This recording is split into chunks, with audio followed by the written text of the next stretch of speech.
ప్రత్యేకించి చేరిన ప్రతి బిడ్డకు, ఎందుకంటే ఇంత వేకువజామున సిద్ధపడడానికి మీడియాలో చూస్తున్న వారికి, కాపర్లు, స్నేహితులు, బంధువులు, ఆత్మీయులు, ఆఫీసర్స్, మన అధికారులు, మీరందరూ కూడా ప్రత్యేక వందనాలు. మీ కుటుంబాలకు శుభాలు తెలియజేస్తున్నాను.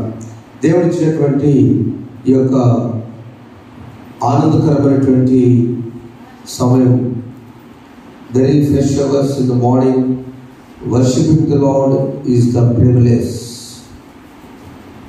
అంటే ఎందుకు ఆ మాట అంటున్నానంటే, ఉదయకాలంలో ప్రభువుని ఆరాధించడం ఒక సదవకాశం. అందరికీ దక్కని, అందరికీ దొరకని అవకాశం.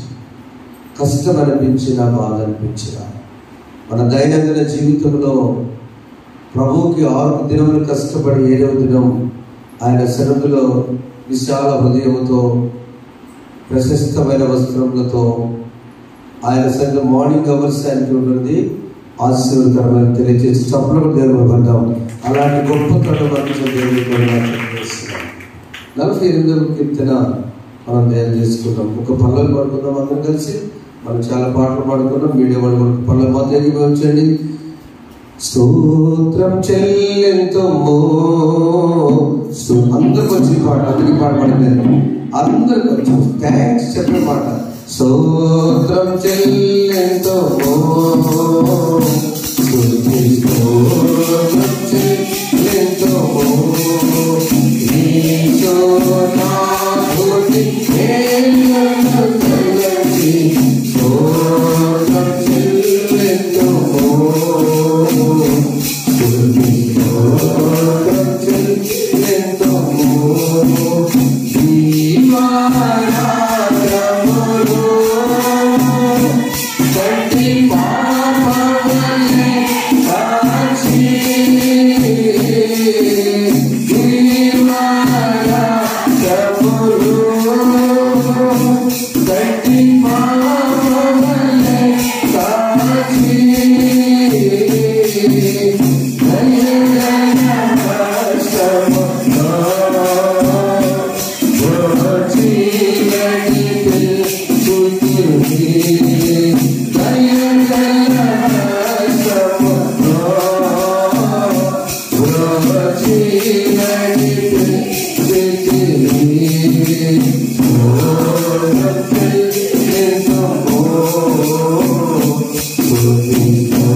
ఏ కారణం అక్కర్లేదు. ఒకే ఒక కారణం, పగలు రాత్రి కాపాడి ఆయన బిజీలో, దేవుడు చాలా బిజీ కదా, ఆయన బిజీలో మనల్ని జ్ఞాపకం చేసుకొని మరొక దినాన్ని ఇచ్చి, మరొక మాసాన్ని ఇచ్చి, మరొక పరిశుద్ధ దినాన్ని ఇచ్చినందుకు చక్కగా ఆయన వందనాలు చెల్లిస్తున్నాం. 48వ కీర్తన మొదటి వచనం,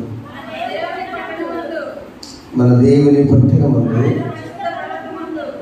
ఆయన పరిశుద్ధ పర్వతమందు యెహోవా గొప్పవాడును బహు కీర్తనీయుడై ఉన్నాడు. దేవుని ఈ కోరా కుమార్ రాశారు కీర్తన. దేవుని యొక్క గొప్పతనాన్ని ఒక పరిశుద్ధ పర్వతం మీద ఉంటే ఎలా ఉంటుందో అలా వీళ్ళు ధ్యానం చేసుకుంటూ వస్తున్నారు. కారణం ఏమిటి అని ఆలోచించినప్పుడు, the lord has to be in the highest. ఆయన అతి ఉన్నతమైన స్థలంలో ఉండాలని మనం ఎప్పుడు ఊహించుకోవాలి. మనం పెట్టే ఫోటోలు కూడా ఎప్పుడన్నా చాలా హైట్లో పెడతాం, మనకంటే పెద్ద. దేవుని కూడా అందుకనే శిఖరం మనం కూడా చెప్పారు. ఆ శిఖరము పైన ఉన్న సిలువను మనము ఎత్తి చూడాలి రక్షణ పొందాలంటే. మోషే సర్పము కాటుకి జనమంతా గురైనప్పుడు ఎత్తటి సర్పాన్ని ఉపయోగించి ఎత్తైనటువంటి స్థలాన్ని పెట్టారు. చూసిన వారు బ్రతికారు. అంతే కదండి. చాలా మంది పాము కాటేసింది, పెద్దవారు చెప్తారు. ఆ పాము కాటేసినప్పుడు చాలా మంది చనిపోతున్నారు. అయ్యా మేము పొరపాటు జరిగింది, చాలామంది నీకు విరోధంగా ప్రవర్తించారు, ఈ పావులు చచ్చిపోతున్నారని మోషే జరిపేస్తే ఒక పని చేయండి, ఏ పాము అయితే కలిసిందో ఆ పాములాగానే ఒక సర్పాన్ని చేయించండి, దాన్ని ఎత్తైన స్థలంలో పెట్టి నిదానించి దాన్ని చూచినప్పుడు బ్రతుకుతాం. The Lord has been the highest. Golgotha కొండపైన యేసయ్యను అలా పెట్టి ఆ రూపం చూస్తే అలానే ఉంటుంది. ఆయన రూపం అంతా ఆయన నుండి ఒక సర్పము, పరిశుద్ధ సర్పం. మానవుడు సర్పాన్ని నుంచి దూరమయ్యాడు కాబట్టి ఆ సర్పము యొక్క మాటలను తెలుసుకోలేని పొరపట్లేదు. సర్పంలో చేరిన సాతాను అపవాది. కనుక హైయెస్ట్ మన దేవుని పట్ల ముందు ఆయన ఉన్నతమైన పట్ల ముందు గొప్పవాడుగా కీర్తిస్తున్నాడు. 30వ కీర్తనలో వచ్చిన ఒక మాట ఉంది. ఇంకొకటి ఓబద్య గ్రంథం 1:8 నీవు నన్ను ఉద్ధరించి ఉన్నావు, అందుకు నేను అంతే. ఎందుకు ఆయన కొనియాడవలసిన పరిస్థితి వచ్చిందంటే, యెహోవా నా శత్రు విషయమై నా విషయం సంతోషిపోయి నీవు నన్ను ఉద్ధరించి నన్ను ఉద్ధరించి, అందుకు నేను కొనియాడుచున్నాను. శత్రువు అంటే తగాదనుకున్నాడు కాదు. మనం ఇప్పుడు చిన్న అనీజీ ఏంటంటే శత్రువు అంటే పలకనోడు కాదు. శత్రువు అంటే మన శత్రువు ఎవరు? అపవాది. అర్థమా? మన శత్రువు అపవాది, యాంటీ క్రైస్ట్. ఆ అపవాది క్రియలు ఏం జరిగినా కూడా అక్కడ మనం దేవుడు కాపాడుతాడు. అందుకని కొనియాడాలి. ఓబద్య గ్రంథంలో చక్కని మాట ఉంటుంది. ఓబద్య గ్రంథం 1వ అధ్యాయము 17వ వచనం చూసి, అయితే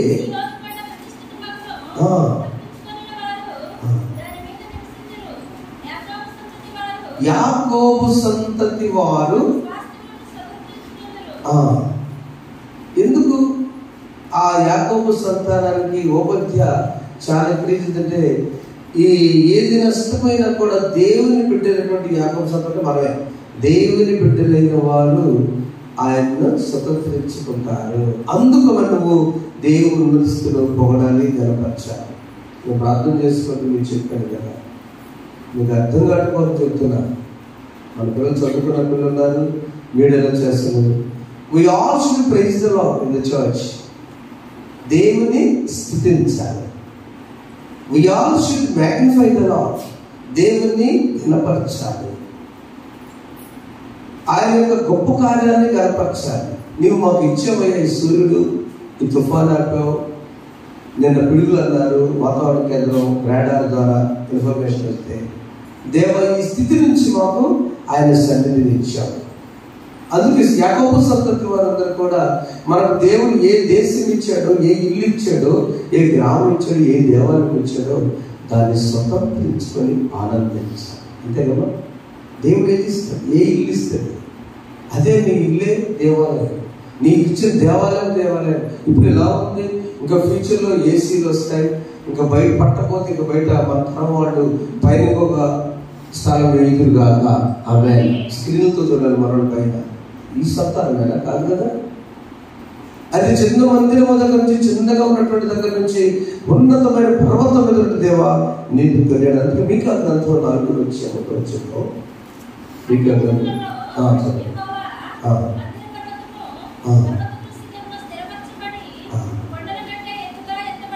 కొండల దగ్గరకు ఒక ప్రవాహం వచ్చింది. కొండల కంటే ఎత్తుగా ఎత్తబడగా ప్రవాహము వచ్చినట్లు జనులు దానిలోకి వచ్చారు.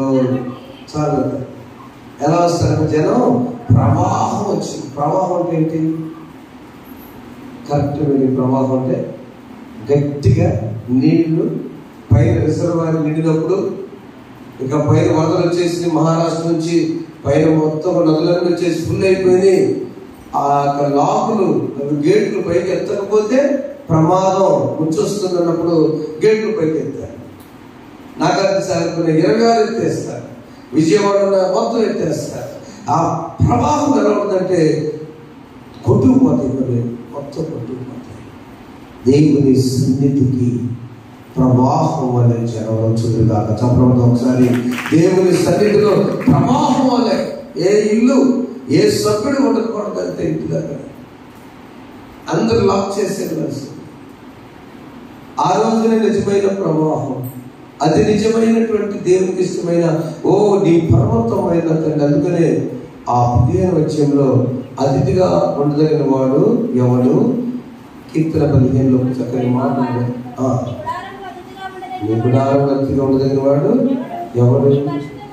నీ పరిశుద్ధ పర్వతం మీద నివసించదగిన వాడు ఎవడు? Who can dwell in the highest mountain?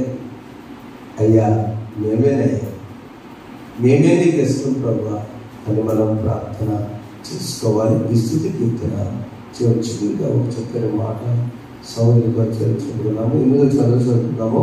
సైన్యవంతుల యెహోవా పట్టణమందు, మన దేవుని పట్టణమందు మనం వినినట్టుగానే జరుగుట మనం చూస్తున్నాము.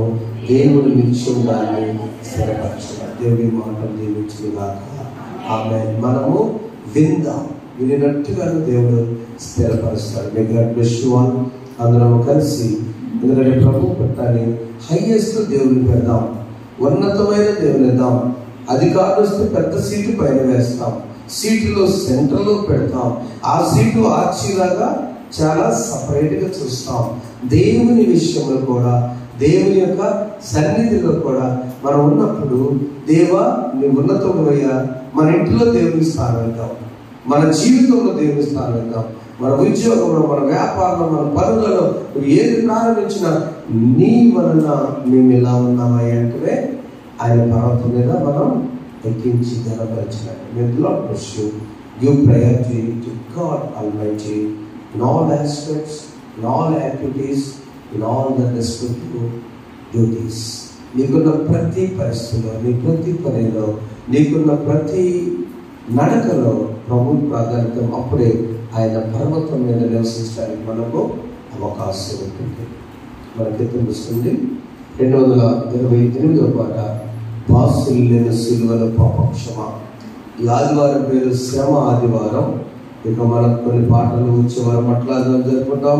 ఆ తర్వాత పునరుద్ధాన పండుగ వెళ్తాం. కాబట్టి అందరం కలిసి ఆ పాటలో మొదటి శరణం, చివరి శరణం అందరూ కలిసి పాడుకుంటాం. దేవుని మళ్ళీ ఎందులకు నాకుపై ఈ ప్రేమ, అతను నమ్మిన వారిని కాదని. మీరు మొదటి వచనము 5, 6 వచనాలు పెద్దలు డాక్టర్ బి మాస్టర్ గారు రాసిన పాటలు పాడుకొని వాక్యం వెళ్దాం. బాసిలెను సిలువల పాపక్షమా, యేసు ప్రభుని దివ్యక్షమా. బాసిలెను సిలువల పాపక్షమా, కలువరిలో నా పాపము తొలచి, సిలువకు నీలో పాపముని చేసే అనుషమా.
మన కళ్యాణుడు ప్రభువైన యేసుక్రీస్తుని కృపయు సమాధానం కలుగును గాక.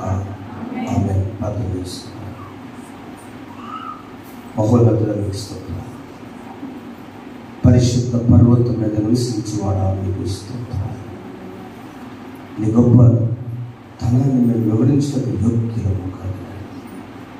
మహిమగల రాజు సృష్టికర్త కేవలం మమ్మల్ని ఎందుకంత ప్రేమించావో తెలియజేయాలి. ఒక్క పర్యాయం ప్రభు నీ సన్నిధిలో ఆనందించడానికి, ఘనపరచడానికి, స్తుతించడానికి, దేవాల తండ్రి నీ వాక్యమును ధ్యానం చేసుకోవడానికి, కీర్తన ధ్యానము, పాటలు, ఆరాధన ఎందుకు ఎంత ప్రేమించావు నాయనా నీకు ఇస్తాను. ఆరోగ్యం ఇచ్చి స్వామి మాతో మా బిడ్డలతో మాట్లాడండి. అనేక మంది వింటూ ఉన్నారు, అనేక మంది చూస్తూ ఉన్నారు, అనేక మంది ఆశతో వచ్చి ఉన్నారు నీ సన్నిధి ప్రభువా.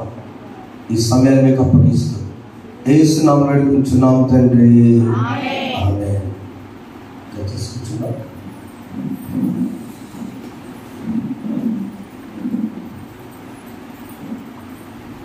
శ్రమల కాల ధ్యానాలు ప్రారంభమైన తర్వాత దేవుని మహాత్మ్యం బట్టి 28 దినాలు లెంట్ ముగించుకున్నాం. అందరం కూడా అనుభవిస్తున్నాం ఆరాధనలో. ఈ చివరి వారము లెంట్లోని చివరి వారం, ఇది 5వ ఆదివారం. ఇది శ్రమ ఆదివారం అంటారు. మొదటి శోధనలు చెప్పుకున్నాం. లెంట్లో 2వ వారం పేరు గ్రేట్ ఫెయిత్, గొప్ప విశ్వాసం చెప్పుకున్నాం. రెమినిశ్రీ అంటారు దాన్ని, ఆదివారం పేరు జ్ఞాపకం చేసుకోవటం.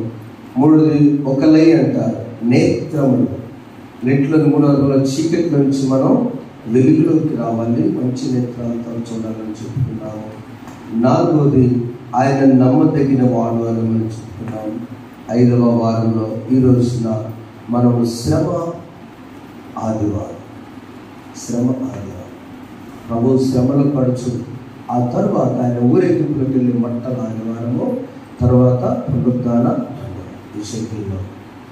ఈ శ్రమ ఆదివారమున దేవుడు తాను మానసికమైనటువంటి యేసు ప్రభు యొక్క శారీరక శ్రమలు కాదు కానీ శారీరక శ్రమ ముందు మానసిక శ్రమలు అధికంగా పొందినట్లుగా ఈ నేటి వాక్య భాగాల్లో మనం చూస్తున్నాం. ప్రియమైన వారులారా, చదవనటువంటి వాక్య భాగం నుండి లెంటులోని 5వ వారం వరకు మనం చెప్పుకున్నాం. మొదటి చెప్పండి ఒకసారి. మొదటి వారం లెంటు అనగా చిగురించుట. మొదట చిగురు, 2 పూత, 3 పిందె, 4 కాయ, 5 పండు. ఇది పరిపక్వం అయిపోయింది.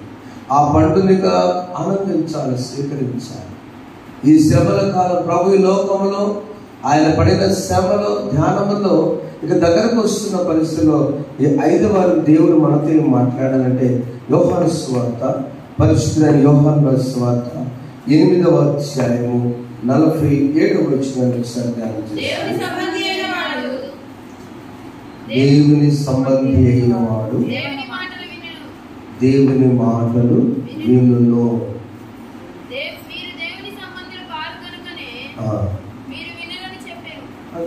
సింపుల్. మనము ఎవరిని? దేవుని సంబంధం. చిన్న అంశం ముందుతో ఆశపడుతున్నాను. How can you build relation with Jesus? యేసుతో ఎలా మనం ఒక సంబంధం పెట్టుకుందాం? దేవుని సంబంధం అన్నారు కదా. We are belongs to Christ, we are belongs to God. మేము ఎవరంటే అంటే మేము దేవునికి సంబంధించినటువంటి. ఈ లోకంలో నాయకుల పేర్లు ఏ బంధుత్వం లేకపోయినా బ్యానర్లు కడతారు. మా బావగారైన పలానా మంత్రికి అంటారు. ఆయన మంత్రిత్వం దిగిన తర్వాత ఆయన గ్రీటింగ్ కార్డు కూడా ఎదుర్కొనేసి శాశ్వతం కాదు. మనం ఎవరిమి? We are care of God, care of Christ. దేవుని సంబంధం క్రీస్తుకు సంబంధించిన వారు. మరి అంత ఈజీ కాదు కదా చెప్పుకోవడానికి. ఏం చేస్తే మనము దేవుని సంబంధంగా మనం ఉంటాము అని ఆలోచించినప్పుడు మొదటి మాట లిసన్ టు హిమ్. ఆయన వినాలి, ఆయన మాట వినాలి. మీరు వినరు కదా నా మాట. ఏంటైనా నేను ఎక్కడి నుంచి వచ్చాను, ఇదంతా ఎందుకు వచ్చిందంటే యేసు ప్రభువుని నమ్మట్లేదు నాటి ప్రజలు. ఈయన ఎక్కడి నుంచి వచ్చాడు, ఈయన ఒంటరిగా వారి కుమారుడు, ఈయనకేం తెలుసు. ఈ పైగా ఇంకేమన్నారంటే దయ్యం పట్టిన వాడు, నువ్వు సమరయుడివి. ఆయన సమరయుడు కాదు. చంద్ర కింది భాగంలో 45వ వచనంలో అందుకు యూదులు నీవు సమరయుడును దయ్యం పట్టిన వాడును అని యేసు నేను దయ్యం పట్టిన వాడు కాను, నా తండ్రిని ఘనపరచువాడను, మీరు నన్ను అవమానపరుచుచున్నారు. అది మానసికమైన వేదన. శ్రమ ఆదివారంలో దైవ కుమారుడుగా నా తండ్రి పంపిన ప్రకారం పరిశుద్ధాత్మ ద్వారా నేను తల్లి అయిన మరియ గర్భము ద్వారా లోకానికి మానవ రూపం వస్తే నన్ను మీరు అంటున్నారు దయ్యం పట్టింది. హన్నా ప్రార్థన చేసినప్పుడు మూలుగులతో ప్రార్థన చేస్తుంటే పెద్దలు మాత్రమే కదులుతున్నాయి, కన్నీరు రావటం లేదు. ఆమె పెద్దగా నోటితో ప్రార్థన చేయటం లేదు. ఆ పాస్టర్ గారు ఏమన్నాడు, ఆ యాజకుడు ఏమన్నారు, ఏలి ఈమె మత్తురాలైనదని అవమానము జరిగినది. అక్కడ దేవుడికి తెలుసు. అఫ్ కోర్స్ ఆయన ఆ కోణంలో చూసాడేమో. ఆ రోజులో స్త్రీలు తాగేవాడు. ప్రభువైన యేసు ఈ లోకంలోకి వచ్చి రక్షకుడు అంటున్నాడు, మీరు నన్ను అవమానపరుస్తున్నారు. దేవుని మాట వినకపోతే, తండ్రి ఒక మాట చెప్తే తన మాటను ఉల్లంఘించి ఏదో ఒకటి చేసి వెళ్ళవద్దని దగ్గర వెళితే తండ్రి ఏమన్నాడు, మాట్లాడు. ఆయన అవమానపడ్డాడు. ఆయన అవమానానికి గురయ్యాడు. ఆ ఇంట్లో తన యజమానురాలు కూడా ఆయనకు మాట గౌరవించకుండా కూతుర్ని కొడుకుని పంపించి వేసి అక్కడికి వెళ్తాం ఆయనకి ఇష్టం లేదు. అవమానం. తండ్రి మాట వినకపోతే అవమానపడినట్లుగా, లేదా కొన్నిసార్లు తల్లి మాట వినకపోతే కుటుంబంలో అవమానపడినట్లుగా రక్షకుడి లోకానికి వచ్చినప్పుడు ఆయన మాట వెనుక దయ్యం పట్టింది అంటున్నారు. మన రెండోసారి ఆయన వచ్చినప్పుడు 50 చదువుతారు, ఒకడు నా మాట గైకొన్న ఎడల వడగడను మరణము పొందనని నీతో నిత్యం వచ్చి. మరణం పొందడం, అసలు మరణము బైబిల్ కింద భాగంలో ఫుట్నోట్లో మరణము చూడడం. ఇదేంటయ్యా మనిషి చనిపోకుండా ఎట్లా ఉంటాడు, మళ్ళీ ఏం మాట్లాడుతున్నావు అని మరలా ఏమన్నారు, మరలా ఇతను అందుకు యూదులు నీవు దయ్యము పట్టినవాడని పిలుదుము. అబ్రహామును ప్రవక్త చనిపోయి ఆయన నా మాట గైకుండా వాడిని నువ్వు ఎట్లా చెప్తున్నావయ్యా అన్నాడు. అయ్యో మీకంటే ముందు నేను అబ్రహాము నేను ఒక్క మాట, ప్రాముఖ్యమైన మాట దీనిలో ఏంటంటే యూదుల మనస్తత్వం యేసు ప్రభువుని రక్షకుడిగా చూడటానికి ఇష్టపడ్డారు. కారణం చెప్పండి. వారి ఆలోచనలో దేవునికి చాలా ఉన్నతమైన మనసు ఇచ్చారు. దేవుడు చాలా హైయెస్ట్ అనుకున్నారు. ఆ దేవుడు దిగి వచ్చాడు మానవాళి కోసము. ఆయన ప్రేమను మీరు అర్థం చేసుకోలేకపోయారు. సింపుల్ అంతే.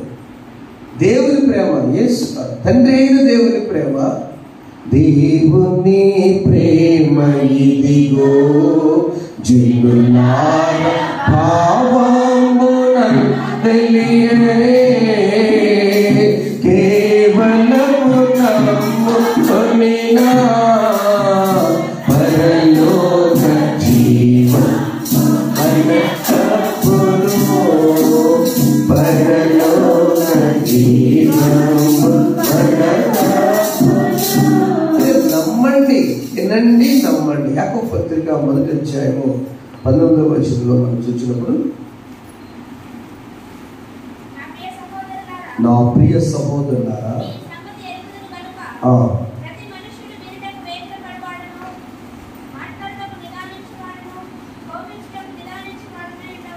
అంతే.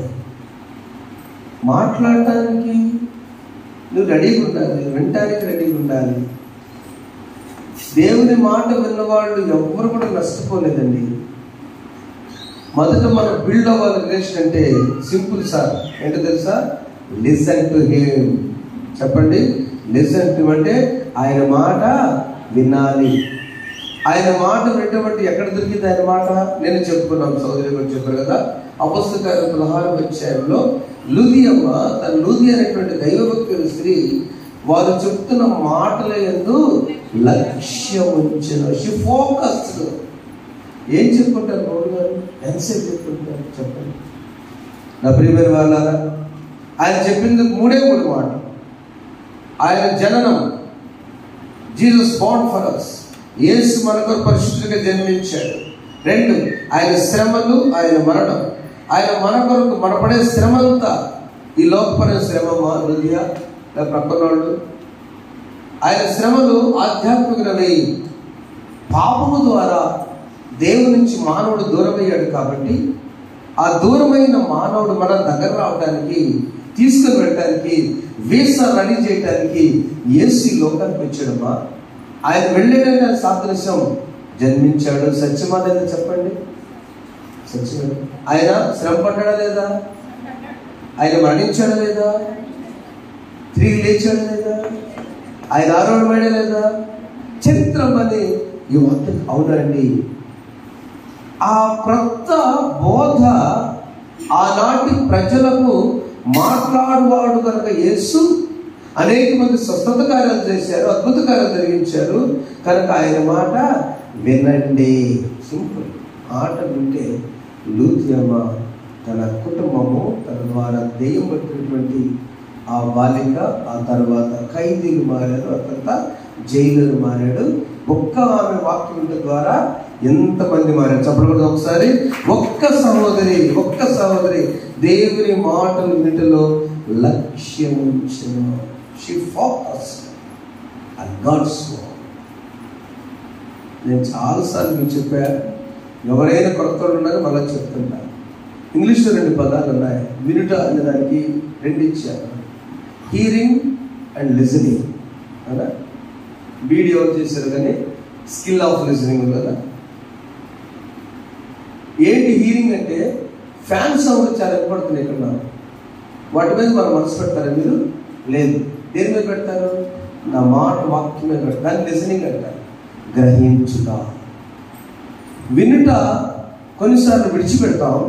వెరస్ లిజనింగ్, గ్రహిస్తూ అది కనుక దేవుని వాక్యం ఫోకస్ పెడితే ఆమె ఏ విధంగా రక్షించబడినదో. అందుకని నీ బంధము యేసుతో, మన వంశం ఏంటి? మనము దేవునితో ఒక సంబంధాన్ని కట్టుదాం. Let us build a good relation with Jesus. యేసుతో సంబంధాన్ని కట్టుకుందాం. ఈ శ్రమ ద్వారా మీరు ఏం పొందారు అంటే, ఇంతకాలం నేను బిజీగా ఉన్నాను, ఏదో చర్చికి వెళ్ళే వాళ్ళమే, ఇది కాదండి. Now I want to build a relation with Jesus. కొత్తగా ఎవరైనా పదవులకు వచ్చినప్పుడు మొట్టమొదటి ఎవరైనా పరిచయం చేస్తే అందరూ పరిచయం చేస్తారు, షేకర్ తీసుకుంటారు. జస్ట్ అట్లా లైట్గా అట్లా మొక్క గుర్తు పెడతారు. 2-3 సార్లు వెళ్తే పలానా ఊరోళ్ళని గుర్తుపడతారు. ఆయనకి అంత గుర్తుండదు కాబట్టి. 3-4 సార్లు 5-6 సార్లు వెళ్తే కొంచెం గుర్తుపడ, లాస్ట్ పేరు గుర్తు పెట్టుకుంటాడు. ఎక్కువ సార్లు ఆయనకి ఏమైనా తీసుకువెళ్ళడం, ఆయన దగ్గర ఆయన పని చేయడం, ఆయన చెప్పించేస్తా ఉంటే చివరికి పేరు పెట్టి పిలుస్తాడు.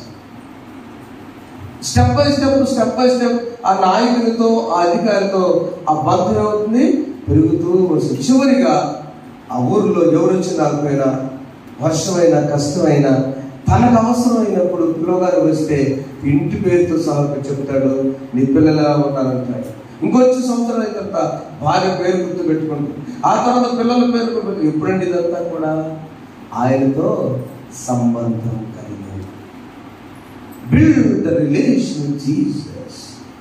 యేసుతో సంబంధము కలిగి ఉండడానికి మనం ప్రయత్నం చేయాలి.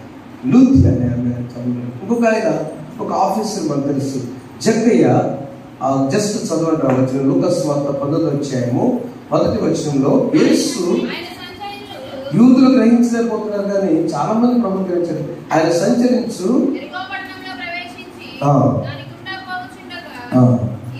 ఇదిగో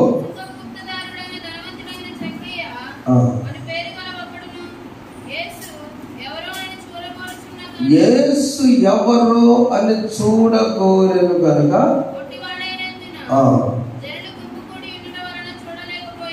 కాదు, ఈయనకి ఎట్లా యేసు గురించి వినపోతే చూడటానికి ఎంత ఇష్టపడుతుంది. సెకండ్ స్టెప్కి వచ్చాడు ఆయన. You want to build the relation. తన మనస్సులో, తన యొక్క పరిచర్యలో, తన బిజీలో 2 జిల్లాలకి ట్యాక్స్ ఆఫీసర్ ఆయన. యూదులే, రోమా గవర్నమెంట్లో యాంటీ గవర్నమెంట్లో పనిచేస్తున్నాడని యూదులకి ఎవరికి ఇష్టం ఉండదు. జక్కేంటి పైకి ఎదురైతే కనపడుతుంది. మావయ్య నేను బాబాయ్ వరకు బెదాలతో కనిపిస్తాను.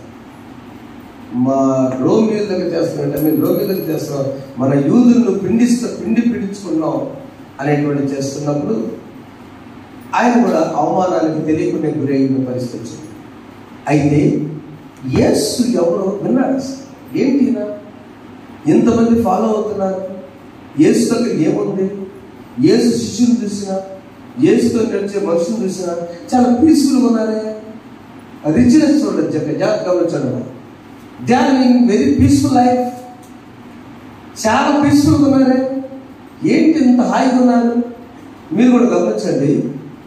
చాలాసార్లు ఏమున్నా లేకపోయినా దేవునితో గడిపినప్పుడు మనం ఎట్లా ఉంటుంది తెలుసా? చాలా ఆనందంగా చెప్పడం. ఒకసారి ప్రైజ్లో దేవునితో ఉన్నప్పుడు అసలు ఆర్థికపరమైన అనారోగ్యం, ఈ సమస్య, ఈ టెన్షన్ ఎందుకో మన ఇంట్లో మనంతా కొంచెం ప్రార్థన చేసుకొని అలా కూర్చొని దేవుని మాట కూర్చొని ఆనందం ఉండదా?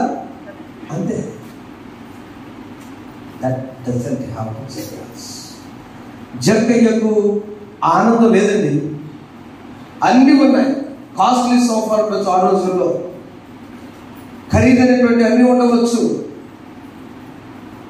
ఇప్పుడు మనం టీపాయ్, ఏ ఇంటికి పోయినా టీవీ, సోఫా, ఒక టీపాయ్ ఉండేది. రాజులు పండేది కదా. మన ఇండోనేషియాలో చైనా వాడి నుంచి వలస వచ్చినప్పుడు ఆ రాజు గారి కట ఒక ఆయన ప్రజెంట్ చేశాడు టీపాయ్. మనకు పెద్ద లెక్కలేదు. దాన్ని టీ పెట్టుకోవడానికి టీపాయ్ అని కూడా తెలియని దాన్ని చాలా గొప్పగా అప్పుడు చెప్పుకున్నారంట. It's great gift from England king. England రాష్ట్రం వచ్చారు. అలాంటి జీవనం జక్కయ్య ఆ రోజుల్లోనే ఎంజాయ్ చేశాడు. కానీ don't have peace of mind. యేసుతో రిలేషన్ లేదు. యేసుని గురించి విన్నాడు. రెండో స్టెప్ చూచాడు. వింటవి కాదు, రెండవది ప్రవర్తించాలి. LBL listen to the God's word, then behave. ప్రవర్తించాడు. ఎలా ప్రవర్తించాడంటే వచ్చినప్పుడు ఆ ఆశతో చెట్టెక్కగానే జక్కయ్య త్వరగా దిగుము, నేడు నేను నీ ఇంట ఉండవలసిన చెప్పగా అతను త్వరగా దిగి సంతోషంతో ఆయన చేర్చుకునేను. అందుకు అందరు చూచి, అంటే యేసు ప్రభు పని అంతా కూడా పాపి అయిన మనుషులతో బస చేస్తున్నాడు అని వాళ్ళందరూ కూడా చాలా సనుక్కున్నారు. ఈ మాటలు జగ్గయ్య వినపడలేదా? వినపడ్డాయి. ఆయన తెలియతోడు కదా ఆఫీసర్ అంటే. అంతే కదా సార్, 2 జిల్లాల ఆఫీసర్ అంటే ఆయన పిచ్చోడా? ఈ జనమంతా కూడా నన్ను పాపి అంటున్నారని నాకు తెలుసు. ఈ పాపి ఇంటికి యేసు ప్రభు వచ్చాడు డైరెక్ట్గా. యేసు ప్రభు వచ్చాక ఆయన ఒకటే డిసైడ్, నేను ఆయన గురించి విన్నాను, నేను రమ్మలేదు, ఆయన చూడటానికి ఇష్టపడ్డాను. ఆయన నా పేరు పెట్టి జక్కయ్య త్వరగా దిగుమని పిలిచాడు. పేరు పెట్టి పిల్లలు మాత్రమే కాకుండా నా ఇంటికి ఆయన వెళ్దాం పదా అన్నాడు. ఎంత ఆశ్చర్యం! ఈ లోకములో యేసుకు మించిన రిలేషను నాకు అక్కర్లేదన్నాడు. క్రీస్తులో ఆమె. అందుకేం చెప్పాడు? ఆ క్షణమే ఈ సనుకున్న మనుషుల కోసం కాదు, కానీ యేసుతో నా బంధాలు పెంచుకోవడానికి you want to become zero economically. ఆర్థిక పరముగా, ఆస్తిపరముగా, మానవ రీతిలో ఈ లోకంలో ఉన్నవన్నీ జీరో చేసుకున్నాడు. ఉన్న ఆస్తి 2 భాగాలు చేశాడు. సగం పేదలకు ఇచ్చాడు, సగం యూదులకు తీసుకున్నాడు, 4 రెట్లు ఇచ్చాడు. ప్రియమైన దేవుని బిడ్డలారా, బిహేవ్ ప్రాపర్లీ. యాకోబు పత్రిక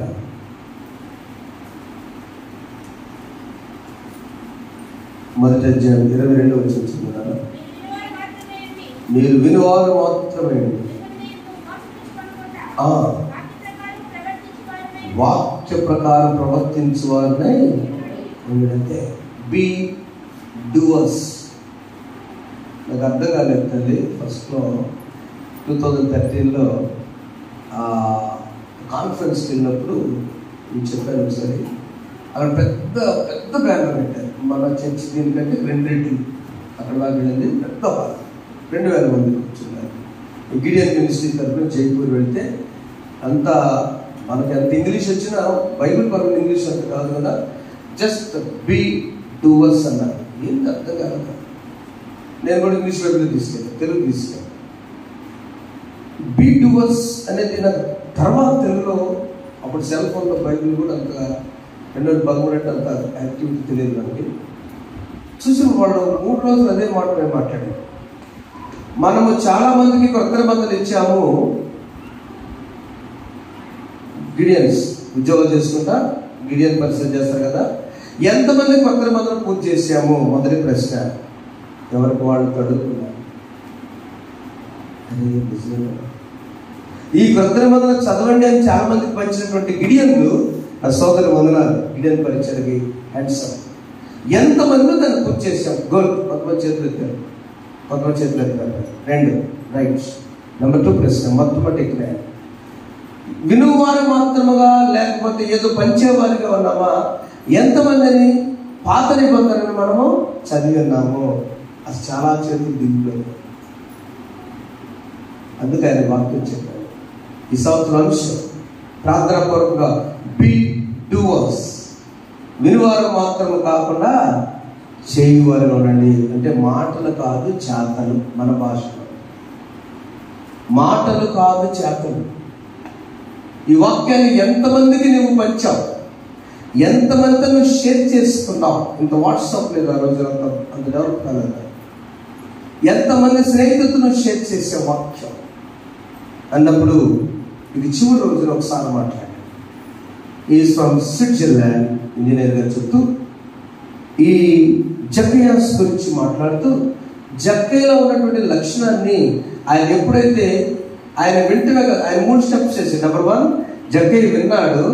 నెంబర్ 2 చూడటానికి ఇష్టపడి చూశాడు. 3వది యేసు ప్రభు పేరు పెట్టి పిలవగానే సేకరించి తాను దేవుని యేసుతో పెట్టాల్సిన రిలేషన్కి ఇది ఒకవేళ అడ్డమేమో, వాళ్ళు అంటారు కదా పాపి అని, నన్ను పాపి అనడానికి ఈ ఆస్తి అడ్డం వచ్చిందేమో, వీళ్ళకి సమాధానం చెప్పాలని ఏది అడ్డంకో దాన్ని తొలగించుకున్నాడు. Leave the wicked things. 3వ మాట యేసుతో బంధం కలిగి ఉంటానికి 3 మాటలు సార్. Listen to him. ఆయన మాటలు గ్రహిద్దాం. Number 2 behave according to the words. ఆ మాటల ప్రకారం మనము ప్రవర్తిద్దాం. చెప్పండి, ప్రవర్తిద్దాం.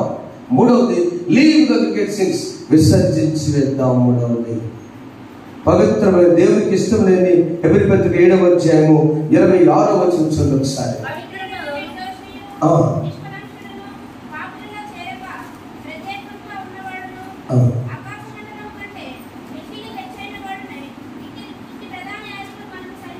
ఇట్టి ప్రధాన యాజకుడు మనకి ఆయనలో ఏది లేదు. పవిత్రుడు, నిర్దోషుడు, నిష్ఠం. ఇలాంటి వారి దగ్గరికి మనం వెళ్ళాలంటే మనకు ఉన్నటువంటి మనము దేవునికి ఇష్టం లేని వాటిని విసర్జించాలి. చాలా చిన్న సందేశం కదా, చదివితే చాలా భయంకరంగా అర్థం కాదు. పాఠ్యాంశాలు చాలా టెన్షన్గా ఉన్నాయి. అవన్నీ యేసు ప్రభు గురించి మనం అంతా ఆయన యూదులు అన్నట్టు మనం అక్కర్లేదు. నువ్వు అబ్రహాం చూసావా? నీకు 50 సంవత్సరాలు కూడా ఉంది కదా కింద వచ్చిందో. నీకు 50 సంవత్సరాలు కూడా అబ్రహాం అని చూసావంటే నేను అబ్రహాం కంటే ముందు ఉన్నవాడని ఆ యూదులందరికీ వారి యొక్క రిలేషన్ బిల్డ్ చేయలేక ఆ చేస్తున్న పరిస్థితిలో వీరు విసర్జించలేకపోతున్నారు.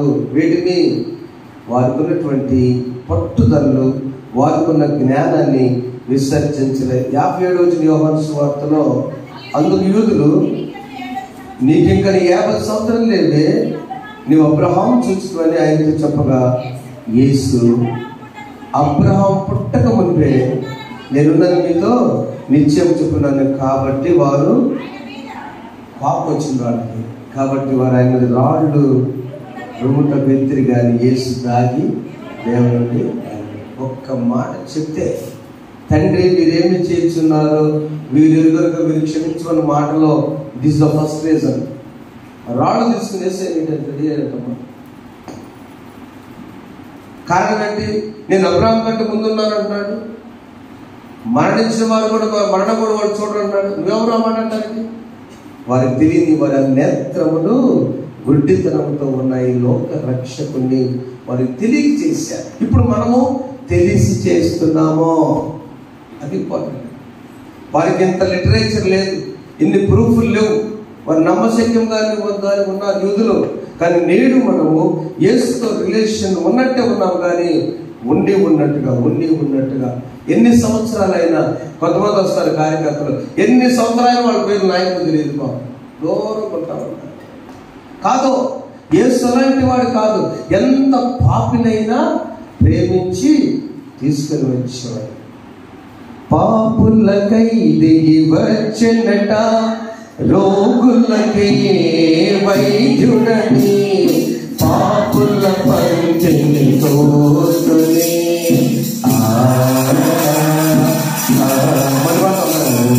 పాపులకై దిగి వచ్చెనట, రోగులకై వైద్యుడని, పాపుల పంచని తోస్తుని. విందులు చేసి యేసులకే వేదన పాడిన నిన్నుకి, తంబుర సితారనాదముతో క్రీస్తుని వేదన కారణింది. ఇద్దరు ముగ్గురు కూడిన చోట ఉంటాడని స్వామికి, తంబుర సితారనాదముతో.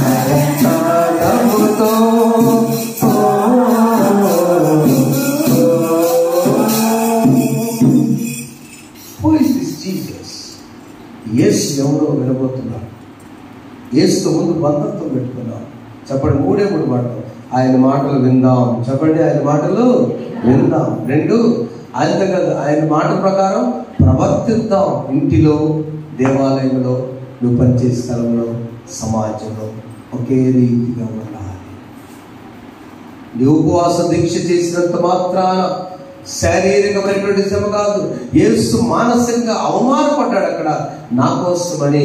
నీవు నోటితో దూషిస్తే, నువ్వు సువార్త ప్రకటించిన తరువాత, నువ్వు పాట పాడిన తరువాత, వాక్యం చదివిన తరువాత, దేవాలయపు మెట్లు ఎక్కిన తరువాత మనం ఆయన బిడ్డలమే, మనం ఆయన వారమే.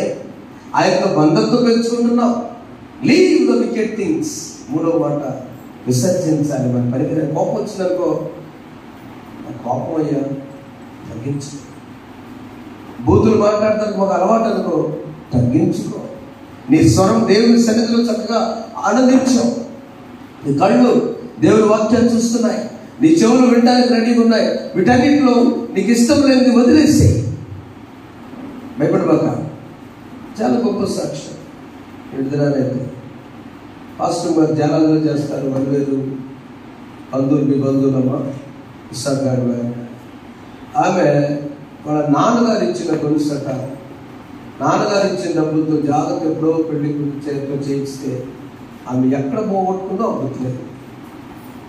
బస్సులో సెల్ ఫోన్ వచ్చింది సార్. శుక్రవారం ప్రాంతంగా పరిగెత్తు వెళ్తుంటే ఆ బస్సు సెల్ తీసినప్పుడు పోయి ఉంటుందని ఆమె అనుకున్నారు. ఆ హడావుడిగా బయలుదేరినప్పుడు నేను ఉదయం శుక్రవారం వరకు బయలుదేరితే ఏమనుకుంటారు, ఎక్కడ చెప్తే అనుకోవచ్చు. అక్కడ వెళ్ళిన తర్వాత జాలాది బస్సు వాళ్ళ ఇంట్లో ఉన్న ఇంట్లోకి వచ్చి చూశారు. అమ్మగారు చూస్తే లేదని పెద్దగా ఏడ్చారు. పాస్టర్ గారు మన ఇంటి వెళ్తే కదా, పాస్టర్ గారు ఇల్లు పెట్టుకుంటా పక్కన వెళ్ళేస్తారు. పాస్టర్ గారు ఎందుకు నిన్నగా మన రాత్రి వెళ్ళి, అమ్మగారు మీరు అడగండి, ఏం కాదు, 2 చేస్తాడు దేవుడు. 1 మీ గొలుసు అన్నా దొరికింది, ఇక్కడ లేదంటే ఇక బస్సులో ఎవరిస్తారమ్మా. 2వది అంత ధనమన్నా దేవుడు ఇస్తారు. మన ఆప్షన్ కదా, మీరు ధైర్యం ఉండండి. మన నాన్నగారు చేర్చున్నారు. చూడండి ప్రియమైన వాళ్ళ, దేవుని నమ్ముకున్న విశ్వాసం జీవితంలో ఆమె శుక్రవారం వెళ్ళేటప్పుడే ఆమె బ్యాగ్లోది జారిపోయింది, ఎక్కడ వెళ్ళలేదు. ఆ రోజు ప్రార్థనకి వెళ్ళి ఒక పెద్ద తల్లి అక్కడ నీళ్ళు ఆమె వెళ్తా రోడ్డు మీద కనపడింది. అది ఆ రోడ్డు మీద కనపడిన దగ్గర ఇంటి దగ్గర జస్ట్ తిరగగానే మణి మాస్టర్ గారి దగ్గర రాగానే అక్కడ నేను కాలు పెడతా. ఆ పక్కన అమ్మాయిని పిలిచి సంగీతరావు గారి బంధువులు సుధాన్ని పిలిచి, అమ్మ ఏందమ్మా ఇదేంటేను ప్రియాంక పిలిచి చేసుకుంటా ఉంటుంది కదా, అబ్బాయి పోరాడదాన్ని పద్దాలు వేసుకుంటున్నారు అర్థం దాంట్లో అడబడేసుకుంటాను. శుక్రవారం ప్రార్థన శుక్రవారం పోయింది. నేను శనివారం సాయంత్రం ఆ పాస్టర్ మరి మళ్ళీ వచ్చి ఏడుస్తా వీళ్ళ అమ్మమ్మ దగ్గర, ఈ పడేయన్నా ఉన్న వాళ్ళ అమ్మమ్మ దగ్గర పోయి గొలుసు పోయింది. నేను గొలుసు చూసానే పంప తీసి పిచ్చిగా వాళ్ళకి మంచిగా ఆ చెట్టు దగ్గర చప్పలు తెలుస్తూ నాకు ఫోన్ చేశారు, అయ్యారో ఎక్కడో బస్సులు అనుకున్నది, నీ ఇంటి వస్తువుకు నీ కూడా క్షేమము కలుగునుగాక. ఇప్పుడు గట్టి చప్పలు కొట్టుకో. యేసుతో బంధము కలిగిన బిడ్డలారా, ఎక్కడ పోయిందో తెలియదు, ఎటు పోయిందో తెలియదు, పిచ్చి కొలుసని ఇసి పడేస్తే చెట్టు దగ్గర అందరూ వస్తున్నారు. నేను బండి అక్కడే పెడతాను, కాదు అక్కడే పెడతాను. ఏమన్నా నేను గమనించలేదు. శాలేమను అసలు ఎందుకు కూడా మనం చూసాను సార్, బండి పెట్టాను ఆడ తెలుసు ఎందుకు చూస్తాను తెలుసు. చెట్టు కంటే ఆ చెట్టు చెట్టు మీద పడదు పిచ్చి. ఆమె పిచ్చి తనపోతే దొరికేదా? ప్రభు గొప్ప కార్యం చేస్తాడండి. జక్కయ్య జీవితంలో ఆయన గొప్ప బిల్ గేట్స్ కంటే ఆశపడే ఈరోజు మనం చెప్పుకున్నాడు కదా సార్. దేవుడితో యేసుతో సంబంధం, let us build the relation with Jesus. యేసుతో ఎప్పుడైతే బంధాలు మనం పెంచుకుంటామో నీకు క్షేమము, నీ బిడ్డల క్షేమము, ఆరోగ్యమైంది. అందుకే ఆయన మధ్యవర్తిగా వచ్చారు. చూడండి హెబ్రీ పత్రిక 10వ అధ్యాయం లోకానికి ఆయన వచ్చినప్పుడు 15వ వచనము 9వ అధ్యాయం 15వ వచనంలో ఈ హేతు చేత మొదటి నిబంధన కాలంలో జరిగిన బాధ నుండి విమోచన కలుగుటకై ఆయన మరణం పొందినందున పిలుబడిన వారు నిత్యమైన స్వాస్థ్యమును గురించిన వాగ్దానం పొందు నిమిత్తము ఆయన కొత్త నిబంధనకు మధ్యవర్తి ఉన్నాడు. ఒక్క మాట జాగ్రత్తగా చెప్తాను, మీరేమనుకోకుండా ఇంటికి వెళ్ళి చదువుకుని వచ్చారు. ఇది చదివితే అర్థమయ్యే కార్యక్రమం కాదు. 9వ అధ్యాయం ఇంటికి వెళ్ళి 1, 2, 3 సార్లు చదవండి నేను చెప్పిన తర్వాత. ఆనాడు దేవాలయంలో మొదటి నిబంధన 33వ వచనంలో you are my people, I am your God. నేను మీ దేవుడను, మీరు నా ప్రజలు. ఈ రెండే బంధం, పాత నిబంధన.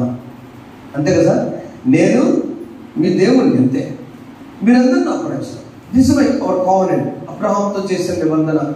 నీ వాళ్ళని నేను విడిచిపెట్టను అబ్రహాం, వాళ్ళు ఏ పరిస్థితి కూడా విడిచిపెట్టను అని దేవుడు ఒక నిబంధన చేశాడు. ఆ నిబంధన అప్పుడు ఏం చేశాడంటే ప్రతిసారి పరిశుద్ధ స్థలం అక్కడ దాకా ఉంటుంది. ఆ పరిశుద్ధ స్థలంలో 4వ అధ్యాయం 9వ అధ్యాయము మేము చూసినట్టయితే 2వ తెలుగు అవలో 10 పైన చదువురా. అరే 2 కూడా చదువుమా, పోనీ 9 చదువుకుందామా. మొదటి నిబంధనకైతే సేనా నియమం నీ లోక సంబంధం పరిశుద్ధ స్థలము నేను ఏదనగా మొదట ఒక గుడారం ఏర్పరచబడిను. అందులో ఏమిటంటే దీపస్తంభము, పల్లెలు, రొట్టె ముక్కలు ఉంటాయి. దాని పేరు పరిశుద్ధ స్థలం. ఆలయంలో మొదట ఉండేదాన్ని అంటే పరిశుద్ధ స్థలము. ఇక్కడ దాకా కాదు, ఇది అతి పరిశుద్ధ స్థలము. ప్రతి వారం ఇక్కడ దేవుని పూజ చేస్తారు, కానీ ఇక్కడికి రావాలంటే సంవత్సరానికి ఒక్కసారి వస్తారు, ప్రధాన యాజకులు వస్తారు. అక్కడ ఏమంటే 4వ వచనంలో బంగారు రేపుతో తాపడిన నిబంధన మందసంలో మన్నాగల పాత్ర, చిగిరించిన అహరోను కర్ర, నిబంధన పలకలు, కరుణాపీఠ పైన కమ్ముకున్న కెరూబులు అక్కడ ఉంటాయి. ఇది అతి పరిశుద్ధ స్థలం. యేసు ప్రభు ఎవరు వాళ్ళకి అర్థం కాదు యూదులకి. ఆయన పాత నిబంధనకి కొత్త మధ్యవర్తిగా వచ్చాడని వారు తెలుసుకోలేకపోయారు. అందుకని హెబ్రీ పత్రిక ఇదంతా లేవీ కాండం ఏముంటుంది అక్కడికి రాసి ఉంటుంది. లేవీ కాండానికి హెబ్రీ పత్రిక రిలేషన్ ఉంది. దానియేలు గ్రంథానికి ప్రకటన గ్రంథానికి రిలేషన్ ఉంది. ద్వితీయోపదేశకాండానికి నిర్గమకాండానికి రిలేషన్ ఉంది. ఈ లేవీ కాండంలో జరిగిన యాజకులు చేసేది కూడా హెబ్రీ పత్రికలో రాయడం జరిగింది. మనకు కావాల్సిన అంశం ఏంటంటే ఈ పరిశుద్ధ స్థలంలో సంవత్సరం ఒక్కసారి 7వ వచనము సంవత్సరం ఒక్కసారి మాత్రమే ప్రధానాయకుడు ఒక్కడే రక్తం చేత పట్టుకుని 2వ గుడారంలోనికి ప్రవేశించును. ఆ రక్తము తన కొరకును ప్రజల జ్ఞానం కొరకును అతడు అర్పించును. చూడండి, సంవత్సరానికి ఒకసారి ఆ రక్తం తీసుకెళ్ళి అక్కడ అర్పించాడు. ఇక అక్కర్లేదట. ఇక అక్కర్లేని రక్తము, నిష్కళంకమైన రక్తము, మనస్సాక్షితో కూడిన రక్తము, యేసు ఒక్కడే. మీరు సంవత్సరానికి ఒకసారి ఆ యాజకుడు కాదు, ప్రధాన యాజకుడుగా ఆయన వచ్చి ఈజ్ ద ప్రైమ్ ప్రేస్. అర్థం చేసుకుంటున్నారు ఏమనుకున్నారు? మనం యేసుతో బంధుత్వం కలగాలని ఒకే వాక్యం విందాం, ఆయన మాట ప్రకారం ప్రవర్తిద్దాం, చెడుని విసర్జిద్దాం. వాటన్నింటికంటే ముఖ్యమైనది గొర్రె పిల్ల రక్తం చేత కడగబడదాం. అది విశ్వాసం. ఆ రక్తము సంవత్సరానికి ఒకసారి అతి పరిశుద్ధిస్తాం. పరిశుద్ధమైన ప్రజల కోసం పెట్టిన రక్తము. అందుకని మనస్సాక్షిని మైల పెట్టిన వాళ్ళ మీద ఆవు దూడ తీసుకొచ్చి ఆ ఆవు దూడ పేడను చల్లి దాన్ని వంటలు చేసినాక ఆ బూడిదని వాళ్ళు చల్లేవాళ్ళు. 13 వేలైనగా మేకల యొక్క ఎడ్ల యొక్క రక్తమును మైలపడిన వారి మీద ఆవు దూడ పూడి చల్లటయు శరీర శుద్ధుల వారు పరిశుద్ధపరిచరు. కానీ అతి ప్రాముఖ్యమైన వచనం, దయచేసి 14 వచనం జాగ్రత్తగా చదవండి. నిత్యుడి ఆత్మ తాను దేవుని దోషంగా అర్పించుకున్న క్రీస్తు యొక్క రక్తము నిర్జీవులను విడిచి జీవగల దేవుని సేవించుటకు మీ మనస్సాక్షిని ఎంతో ఎక్కువగా శుద్ధి చేయు కాక. మన బాప్తిస్మములు భౌతికమైన అలవాట్లు దిద్దుకునేవి ఇవన్నీ కాదు. కాబట్టి అదే వచ్చిన క్లియర్గా ఇచ్చారు. దిద్దుబాటు కాలం వచ్చే వరకు విధింపబడి అన్నపానములతోనూ నానా విధములైన ప్రక్షాళనతోనూ సంబంధించిన శరీరాచరణలు మాత్రమైనవి. ఫాస్టింగ్స్ అక్కడ ఒకటనేసి ప్రక్షాళనం అంటే కింద బాప్తిస్తాను. ఇవి కాదు, నీకు కావాల్సింది మనస్సాక్షి. యేసు రక్తము రక్తము రక్తము, యేసు రక్తము రక్తము రక్తము, అమూల్యమైన రక్తము, నిష్కళంకమైన రక్తము, అమూల్యమైన రక్తము, నిష్కళంకమైన రక్తము, యేసు రక్తము రక్తము రక్తము, యేసు రక్తము రక్తము రక్తము, మహాపరిశుద్ధ స్థలములో చేర్చును మన యేసయ్యా రక్తము, మహాపరిశుద్ధ స్థలములో చేర్చును మన యేసయ్యా రక్తము, మన ప్రధాన యాజకుడు మన కంటే ముందుగా వెళ్ళెను, మన ప్రధాన యాజకుడు మన కంటే ముందుగా వెళ్ళెను, యేసు రక్తము రక్తము రక్తము, యేసు రక్తము. దేవుని బిడ్డలారా, యేసుతోని సంబంధాన్ని పెంచేది యేసు రక్తం. దాని చేతి నేను శుద్ధీకరణ అయ్యాలని నీ మనస్సాక్షితో మాట్లాడి తన ఆశయాల కోసం అడిగారా. 2వ శరణంలో మనస్సాక్షిని శుద్ధి అందులో లేచి గౌరవించి పడుతుంది పడయ్యా రక్తము, మనస్సాక్షిని శుద్ధి చేయును మన యేసయ్యా రక్తము, మన శిక్షను తొలగించెను, సంహారమునే తప్పించెను, మన శిక్షను తొలగించెను, సంహారమునే తప్పించెను, యేసు రక్తము రక్తము రక్తము, యేసు రక్తము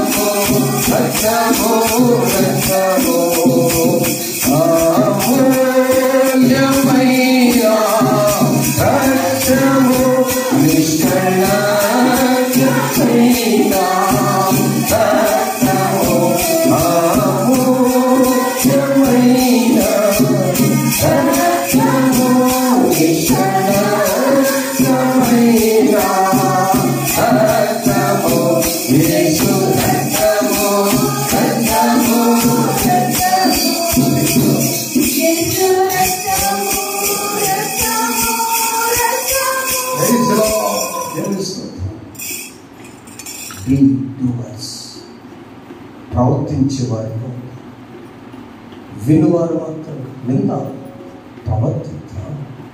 యేసయ్యా చెడుని విసర్జిస్తా, నీ రక్తంలో కడుగుతా. ఎవరు యేసు? ఆది సంబోధుడు. ఎవరు యేసు? ఆయన లోక రక్షకుడు. ఎప్పటి నుంచో పురాతకాల నుంచి శాశ్వతమైన యేసు. ఎవరు యేసు? మాట్లాడే దేవుడు. ఎవరు యేసు? నీకోసం ప్రాణం పెట్టిన యేసు. ఆ యేసుతో రిలేషన్ చేసుకున్నాం. ఈ శ్రమల కాలంలో మనము అనుకుంటున్నాం, మన బిడ్డల వద్ద కూడా యేసుతోనే రిలేషన్ పెట్టుకున్నాం, ఆశీర్వాదపడతాం. అలా నడిపించడం పరిశుద్ధాత్మ దేవుడు మనకు సహాయం చేయను గాక. ఆమె సమస్త జ్ఞానం నుంచి దేవుని సమానం ప్రభువైన యేసుక్రీస్తు మీ హృదయములకు తలుపులు కావలను గాక. ఆమె దహన బలి నీకు నా నిష్టము మరియు